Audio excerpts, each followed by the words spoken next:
Have you ever thought of writing a memoir? No? Well, I hadn't either, until I accidentally found how to do it. I was talking to a friend about pets. We were reminiscing about pets we had had in the past, and I said jokingly, I could write a whole history of my life just talking about my pets. Boom! A light bulb went off in my head. What an easy way to write a memoir. The memoir could include my first cat, Sooty, who honoured me by having her kittens in my bed at night by the light of a torch, or the hilarious story of my train journey with Nana, our huge Newfoundland.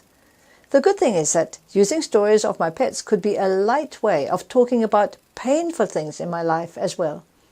Let me demonstrate that by telling you the story of Nana and the train journey. My family sent me and Nana on a journey. We were living in Germany at the time, and I was supposed to travel to Bivio in Switzerland in the Alps a few days before Christmas and wait there for the others. I had just turned 18. Getting on the train was difficult. Nana was a huge black Newfoundland and weighed more than I did. She didn't want to get on the train, and quite a number of people backed up behind us as I tried to encourage her to step into the train. After about 10 minutes of cajoling and then shouting, she finally got in. When we entered the carriage, the people looked extremely concerned, but Nana just wagged her tail like a flag and slid under the seat to settle like a huge furry black carpet. It was a 9-hour journey, and as you can imagine, I was nervous of Nana having to relieve herself on the way. At the halfway mark, just on the German-Swiss border, when I knew the train would stop a little longer, I seized the opportunity. I opened the door and jumped out with Nana. It seemed a long way down. And then I realized I'd got out of the wrong side of the train. We were between tracks. After Nana had squatted down, I tried to get her back into the carriage. It was impossible. I got agitated because my passport, money and suitcases were on the train. I had to get Nana in. But Nana was too heavy for me to lift. So I tried to lift up her front paws to rest on the high step and then try to heave up her bottom part. But she didn't like it and just let herself go limp, so that I ended up with this huge black furry puddle at the bottom of the steps. I was desperate.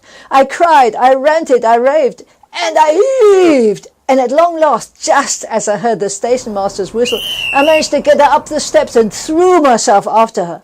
We ended up in a heap in the gangway as the train started moving. Phew, what a relief. Do you like this story? I do too. But you know, there is a somber backdrop to it. 3 months earlier, my parents were in a terrible car crash and my father was killed. My mother was still in hospital at the time, recovering from her severe injuries. The doctors had agreed that she should leave just after Christmas. But my mother wanted to spend a few weeks in the mountain chalet she had booked before the accident. So my brother and I thought it would be a good idea for me to go ahead and get the chalet ready.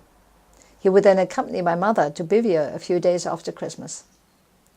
You know, I still remember walking through the village on Christmas Eve, accompanied by grief in my heart and a huge, reassuring, furry black dog pressed against my leg.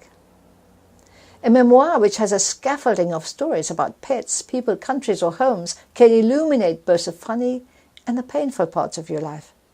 You will enjoy writing such a memoir, and your loved ones will be grateful.